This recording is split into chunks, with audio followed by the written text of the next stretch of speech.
And welcome to another edition of Book Spotlight.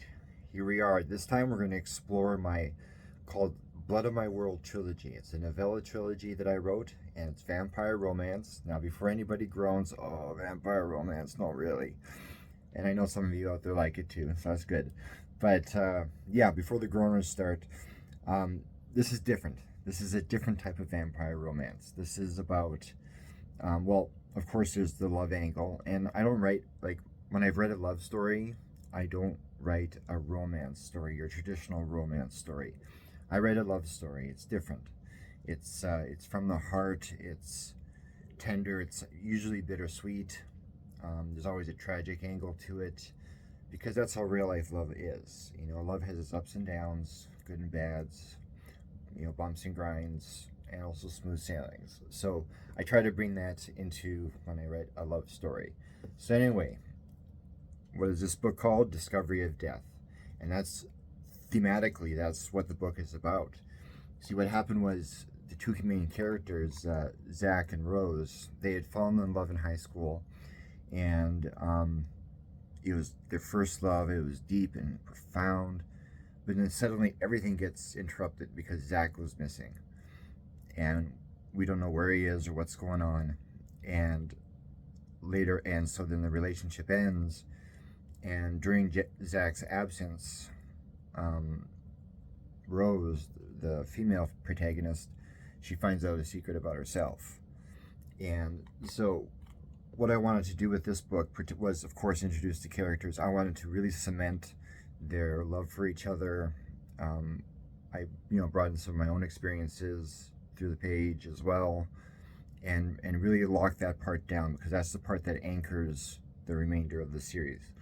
And then, of course, in AP Fuchs style, I couldn't have just a standard love story. I couldn't have also vampires doing some vampire stuff, maybe biting a few people, and then that's about it, right? Basically what I wanted to do is I wanted to bring the same sense of action and adventure that I have in my other work, like for example, in terms of horror, my Undead World trilogy, my zombie trilogy, because I wanted to bring that intense action to the book as well. And so that's the goal, or those are the two main goals in terms of writing style that I wanted to bring to this series. I wanted to bring a deep sense of love, and I wanted to bring the play-by-play action, And when I do play-by-play action, I'm not talking about like he raised his arm, he made a fist, he brought it towards the guy's face, and the guy took it, and then he turned his head and spat out blood. It's not play-by-play in that slow motion. It's play-by-play, but you do get to see each and every blow. You get to see every kick. You get to see every punch. You get to see every stab of something. It's all there. So that's what I wanted to do when I did this series. So I'm going to read you the back and maybe talk a little bit more. But it's here's the back of the book. It says, Zach and Rose had fallen in love during their sophomore year. Their worlds completely changed and utterly belonging to each other's. It was the first time either had fallen in love deeply, purely. Aiming for a future together, plans were interrupted when Zach went missing for 3 long months, leaving Rose distraught, heartbroken, and depressed. Zach awakens in a dark coffin, his memory erased, his life and feelings for Rose forgotten. A strange group of people who identify themselves as his family reveal he has become a vampire, one of the undead, and is now a being with incredible power and a thirst for blood. However, during Zach's absence, Rose learns of her own secret heritage. She comes from a long line of vampire slayers, hellbent on eradicating the unholy threat of the undead from the face of the earth.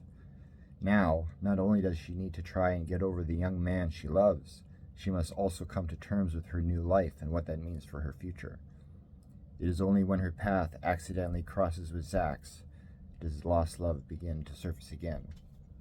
And that's part of the question of the series too, is can a vampire and a slayer have a relationship? Knowing they're both locked into this kind of duty to their kind, right? Like vampires, they're different, right? I mean, they don't think like people do. Like, yes, there's a humanity aspect to them, and they've lived for a long time, and they get humanity that way. Once they've been turned, but they're still driven by the thirst for blood. They're still driven by, like if I have to use violence to get my blood, I'm going to use it, and they have that kind of instinct, that killer instinct built in, and it's just part of who they are, and that's how it is.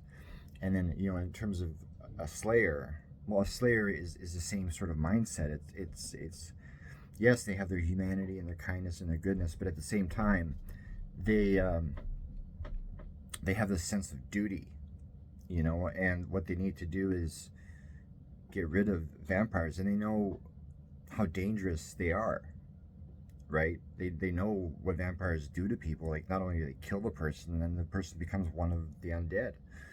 So that's like a severe threat that needs to be taken seriously. So that's the role of a slayer, and that's something you can't just toss aside. It's like getting drafted for the army. Getting the letter in the mail, and then reading like you duty to your country, and we're enlisting you, etc., and then for you just to take that and chuck it away and throw it in the recycling bin or something. Like, you just wouldn't do that. You can't. You have this inner sense of patriotism, this inner sense of protecting the homeland. And so slayers are the same way. They want to protect the earth from the vampire threat, right? So anyway, this book is like, I would say, the groundwork for what's to come. And it lays all that down so that when the reader is reading it, not only do they experience the story, which is great, but they also get now the baseline for the series. And that, to me, is important for any series, is to write it as such, where the very first installment lays the baseline, the foundation, the groundwork, and then everything else just pops out of that, and that's what I try to do. So anyway, enough about that. Discovery of Death, Book 1, Blood of My World trilogy. Check it out. You'll be surprised. All right, links in the description, and yeah, just give it a whirl. Talk to you later. Bye-bye.